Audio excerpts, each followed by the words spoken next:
Hi, thank you for your question. So I know by looking at me and my mumble rapper aesthetic, a lot of people would not think that I once struggled severely with an ED, but I did. This used to be me. And since you asked about my journey with that, I wanted to like specifically talk about like how it happened and how easy it is to fall into behaviors like that. I've done a lot of videos on recovery and things like that, but not how I got there. And I think especially with this whole like new scary, thin aesthetic going around, people need to realize how they are not immune to developing an ED and how quickly it can happen. So I struggled with weight most of my life. I was a fat kid. I was a bigger woman. To me, like the thought of being thin was everything. Like it was something that was so out of my reach that like I thought that if I was thin, that like all my problems would go away, like within reason. Like I thought that if I ever found a way to achieve it, like life would just be Gucci, and boy was I wrong. It started off very innocently and healthily enough, I guess. I discovered living in a calorie deficit. I ate whatever I wanted just within a calorie deficit. I wish I never did that. At the beginning, it was not a big deal. I was just staying within, a range of calories, eating what I wanted, keeping track of my weight. When I started, I was morbidly obese. So, like, when I would meet a goal, I would still be considered overweight. So, like, it wasn't really a cause for concern for myself or others yet. The problem is once I got to what's considered, a healthy weight by the BMI scale, I know a lot of doctors aren't using that anymore, rightfully so. However, even when I got there, it wasn't enough. I'd say, oh, when I get to this weight, I'm gonna stop. It'll be fine. Like that's fine. That's the perfect weight. I'll be golden. And it would lower. I'd say, yeah, but if I just could get to this weight, and it would lower and lower. When I got to like a healthier weight, losing weight was not as easy. So I would resort to other means. People don't like to talk about it, but I talk about the good, bad, and the ugly. And with EDs, unless we're talking recovery, it's usually bad and ugly. By the way, before I go on, this is highly unsafe. Do not do any of this. Nobody ever do any of this. When calorie counting wasn't enough, I'd go to laxatives. And I don't mean just a little Dukalax, you know what I mean? Like, when you go through colonoscopy prep, yeah, that's what I had. I would do that very often. I don't know if I can say the exact terms, but I also developed exercise.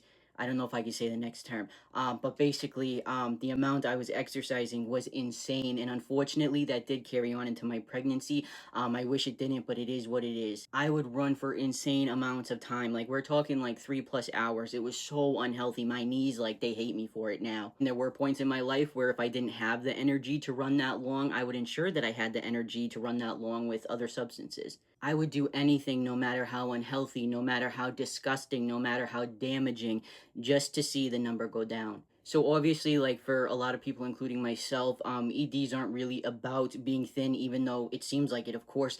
It is about control. I think during that time, like I was having so many identity issues. This is before my transition, and weight was an area that I felt like I never had control over. I could control other aspects of my life to a T, but I couldn't control my weight. And once I found a way to control it, it was just that was it. Like I was gonna control it to the extreme because it was like a high. After I had my son, I did get a lot better. I didn't graduate recovery yet. However, I got sober. I wasn't engaging in as unhealthy behaviors. They were still there though, honestly. And to me, this is no coincidence at all.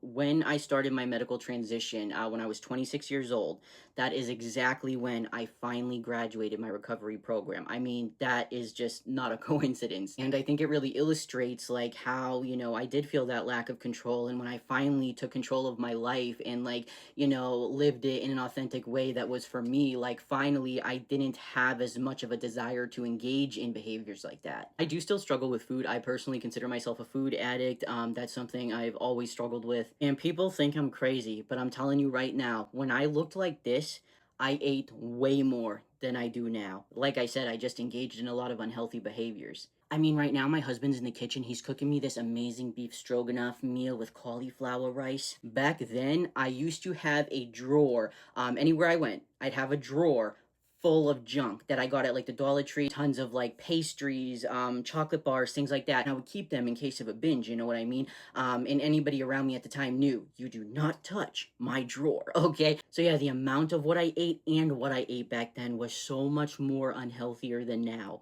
As I get older, like I'm trying to get a handle on my food addiction and like, just get healthier in ways that I'm able to, but I completely reject any of the diet shit, any of the diet terminology, any of this fad shit, I want nothing to do with it. Never again will I step into that because I just know the damage that it can do.